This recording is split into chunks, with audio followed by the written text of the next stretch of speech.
Earth Space Union's Alien Asset Files, Number 1. Private Capal.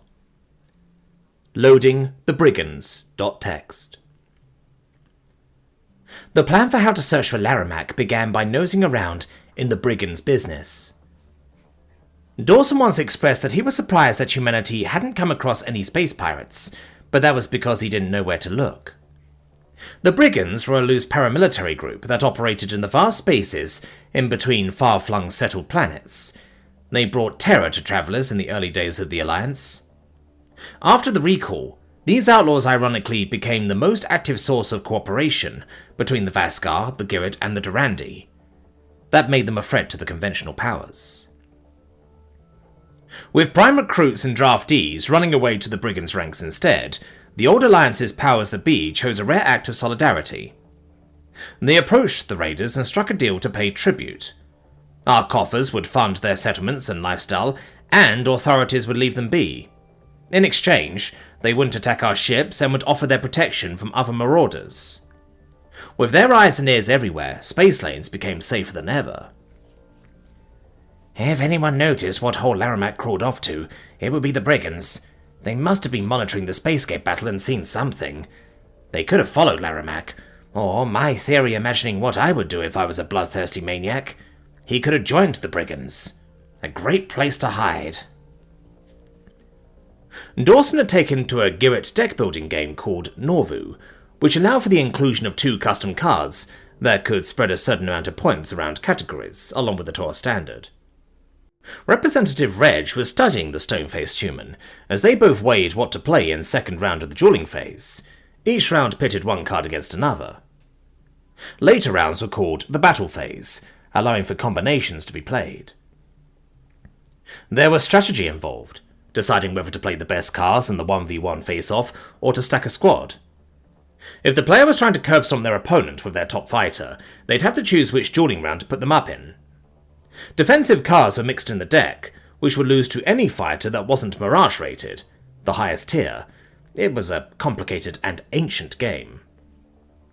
I wasn't sure this was a fair fight when Dorson had precog on his side to predict what Redge was going to pick, but I didn't spoil their budding friendship. So, Representative Redge, Dorson began, placing a card down on the table, there's something that isn't adding up. You're the leader of your entire fucking planet. How can you just leave? You seem important enough that you should go back home, not try to take over a pirate's camp. Redge swayed his head in thought, the overhead lights reflecting off the diamond patterns on his purple scales. You do not understand Girret culture. The mantle of leadership means much more than it would to the Vaskar, or even to the well-meaning Durandi Prime Minister. When there's a crisis, we're expected to be in the thick of it, to go down with the caravan we helmed. You have duties of governance, surely, that'll be missed. Someone as high up as you would help more at home. I mean, you can't even contact Doros for fear the Aleutians will find us. Isn't that a huge disruption to your society? I will not return to Doros until I have a solution to finish the project I herded the people into aiding. Whether Larimak is hiding out with pirates or somewhere more reclusive, it doesn't matter. What matters is that we do the same. Girret leaders are expected to lead, to show strength as an example to the people. I do this for my legacy. Contest. Contest. Dorson flipped his card at the same time as Redge, revealing that both parties had used a defensive specialist. It figured that the frightful human took a conservative strategy, but unfortunately for him, this outcome meant that no more defensive cards could be played for the rest of the game. You knew I played the Honor Guard, didn't you? Perhaps. None of us can be allowed the luxury of playing afraid now, Mr. Fields. I just don't understand you. You're the highest-ranking official on your planet, and you're slamming it here. And speaking of Honor Guards, where the fuck are yours? I ordered them to leave during the attack and to protect the civilians instead. I saw the human scientists collapsing and was hopeful my people could render medical aid. The Honor Guard do not just guard me, they represent me. I told you we were trying to help you, Dorson, I interjected, recalling how he'd fallen into my arms and begged for us to save them. I haven't known many, or really any, Girrets, but their valor is the stuff of legends.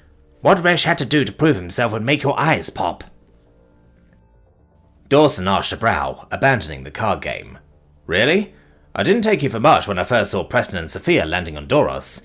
You seem like another schmuck who was very concerned about re-election. What's your story, Redge? The Gibbet's tongue flitted out in annoyance. It's nothing. I recognize that I can't have any of what I want if I go too against the sands with the people. The impression I leave lets me keep my license to protect them, though that may sound silly to you. Surely you like the power and authority, a skeptical Jetty said, earning a nod of agreement from a scowling Fikray. The hollow-boned Featherwalker is correct, the android grumbled. Organics like the sound of others grovelling, believing in their superiority and their right to dominate. This is why servitors were created. I wouldn't go to that extreme. The Gibbet have been good friends to the Durandi, sharing our values and coexisting in equal partnership. They don't show a will to dominate. But, Redge, you must like the respect and just being at the top. Your story is not nothing. Redge narrowed his eyes.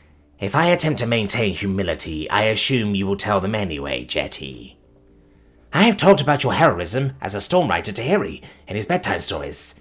It's a rare topic that's appropriate for a young chick who would love to hear it from your mouth. You covered enough. There are cyclical dust storms on Doros once every 4 years. I was a stormwriter rescuing people. I did my job. You undersell yourself, as well as the difficulty of that job. Even with gear, you were completely blinded, navigating dangerous terrain and cities that you don't know at all. You participated in thousands of rescues, the highest in Stormwriter history, circumnavigating your planet tirelessly. Redge blinked in irritation. Most of those rescues were mundane. Gibbet buildings are proofed for these events, but when it gets inside, people can have trouble breathing and require medical attention. Stormriders bring them to the hospital and can provide imminent treatment. We'd also bring supplies so the populace didn't leave their house. I know the stories you could tell, Redge. Finding lost children, digging through collapsed buildings, running into raging infernos that consume city blocks, or serving as first responders to accident scenes for those who got on the roads and didn't heed the shelter-in-place advisories. You took the missions others wouldn't. I did my job. I shouldn't receive praise because they did not. I laughed with incredulity. When your job is that crazy, I'd say you should. Maybe you're the one we ought to call the insane, not our dear Prince Larimak. You're a riot, man, Dorson agreed. We've got a bona fide hero in our midst. Like, I'm sorry to disappoint because I know I've got superpowers, but I'm not that. I don't know how you stuck your neck out there time after time. Because Redge is a hero, a protector of children like my beautiful son, but not reckless the way certain dimension hoppers were. Jetty flapped her wings in a rare display of open excitement. He would never take chances with his people. For all of his courage, he chooses to keep the peace, and to keep his people out of harm. The perfect leader, in my eyes. He should lead this mission, not Capal. I disagree. I should lead this team. I do not grasp how Redge saving other lowly organics from the consequences of their incompetent building abilities and infirmity to natural elements makes him more trustworthy, or is of value to us now, Fikray remarked. These brigands, wild organics who do not kid themselves about their animal nature, are not going to help with the illusions either. I swept my mane back with a paw. You can't say that with certainty, when you have no data on the brigands. At worst, their information will give us an update on what's happening throughout Keelam, with the humans gone. It's our only way of doing that, without contacting home. How exactly do you plan to acquire this information from the brigands? All contextual data on this organization suggests they will react to your incursion with violence, since the agreement with your people is to keep your distance. No one will believe that Redge the Insane is planning to join them. We have a Sol spaceship. We blast our way through the greeting party and storm their facility until they surrender. Humanity may have radical durability, but their materials and individuals are not invincible. Larimak's fireball missiles were able to take out their vessels. Assuming they witnessed a spacegate battle, and that the possibility of Larimak joining their ranks is correct, they would know this. I threw up my paws in exasperation. What do you suggest, then? We use the negative energy equipment and samples we brought on board this vessel, and warp straight into the heart of their compound, Redge interjected, an undeniable shrewdness in his eyes. "In ground combat, Dorson can run right through them, especially when they're unprepared." "What? I just said I'm not a hero." Dorson held up his hands, brown eyes wide. For how apocalyptical a human's physical capabilities were, their plump skin looked so frail that it was easy to target. "I came here looking for your help, not to be your doomsday weapon. It's one thing to take Larimak with your aid, but a whole pirate camp solo? Forget about it." "Fikre and I will back you up. These outlaws will not be used to fighting the inorganic Vaskar, though Fikre should still wear an EMP suit to be safe." "I will join the assault team as well," I volunteered. "Redge put it best, Dorson. None of us can be allowed the luxury of being afraid. I'm a coward by all accounts, but I believe in humanity's cause enough that I'll fight for you anyway. Since it's your people who got taken away, the question is, do you feel the same as me? Because I'd really hope so." The human pressed his hands to his head, despair in his eyes. "I felt like life was better before we ever stepped foot in this shitty-ass dimension. This was exactly what scared the piss out of me, Capal. The punishment I could feel in the air, and seeing the visions when I closed my fucking eyes. I never cared for grand causes like you. I just want reality to make sense again." "You think humans made sense to me when you showed up? You can't close Pandora's box, as your people say. The only way this strange new world makes sense is by figuring it out. Soul's punishment happened. You might not care about history like me, or what happens after we're all dead and gone, but I know you care about the present. Help us, help you." Redge's eyes glimmered, locking onto Dorson. "To answer your earlier question, I stuck my neck out because I had something worth protecting. I deign to say you're from a good species, so you do too. Be strong. Courage is the choice to overcome yourself. Rise to the occasion, and we may rescue all of humanity." A sandstorm swirled in Dorson's brown irises, no doubt remembering how his counterparts had dropped like flies. He was the last human in Keelam. If anything happened to him against the Briggins, there'd be no souped-up reinforcements joining our squad. There was no one else with his terrifying power to tilt the scales in our favor. Unfortunately, this particular dimension hopper had always been more worried about the dangers of his powers than enthused about using them. He felt like less than nothing because of his artificiality. I thought about how Dorson had scurried off in a panic when he first noticed his precog come true, and how he expressed doubt over humanity's forays into this universe multiple times since we'd grown close. I could remember that first interview when he petrified me, so I went along with his pleas to interact with Mikri in the hopes of appeasing him, and perhaps changing his mind.